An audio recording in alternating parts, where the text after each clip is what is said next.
In South Carolina, the state house has passed a measure banning almost all abortions except in cases of rape or incest. Some Republican lawmakers had opposed those exceptions, but voted for the bill in the end.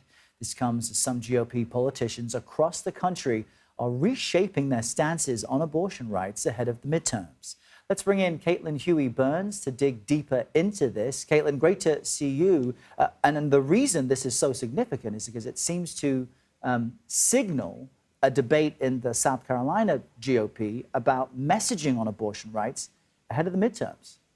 Yeah, Errol, it's been a really interesting debate to watch because you've seen a couple of Republican state lawmakers who have long supported bans on abortion start to say, maybe we haven't thought through the consequences of these decisions. So leading up to this debate, you had at least two Republican state lawmakers say that they wanted the legislature to think more clearly about what the ramifications of these policies would be. Namely, a lot of the things that we've been reporting on here at CBS in these states, which is the state prepared for the consequences of these decisions when it comes to taking care of babies, taking care of women, who will be bringing their pregnancies to term. We've been looking at, factors working against them. And also this idea of what message this would send, beyond South Carolina for doctors operating in the state and the like. What's interesting, though, is even though those two lawmakers expressed some of these concerns, and especially in light of that decision in Kansas, where voters there on a ballot referendum, 60% rejected the idea that they wanted for the state legislature to impose abortion restrictions. Even in light of all of that, those two lawmakers still voted to support this ban on abortion. But it does give us an indication that heading into these midterm elections, we've seen in our CBS polling that this is something that is very much going to be driving Democratic voters. And in a midterm election where base turnout is key, that is starting to worry some Republicans. Caitlin, I want to ask you about some of the most conservative South Carolina reps. They initially said they would not support the abortion bill with exceptions for rape and incest. Tell us about those exceptions, how that played out there in South Carolina, and how it potentially affects other states.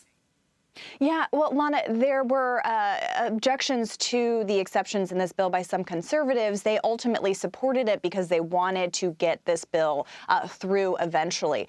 But this kind of debate is significant, what is happening in South Carolina. And I should add that this passed the House. It still needs to pass the Senate on the Senate side and then be signed into law. But some kind of restrictions are likely because this is a conservative state and has a Republican governor.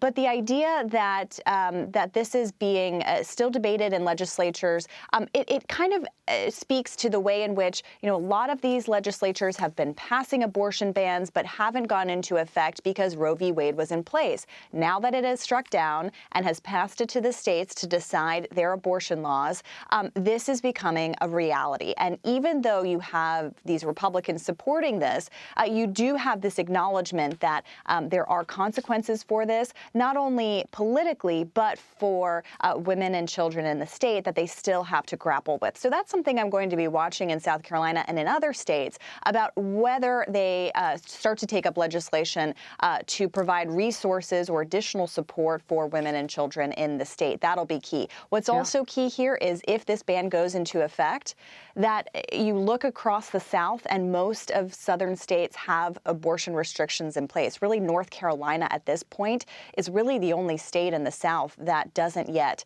have restrictions, and there's a Democratic governor there. But that's a key thing to watch as you kind of look at the totality of all of these restrictions being passed. All right, Caitlin, thank you. Thanks, Caitlin. As the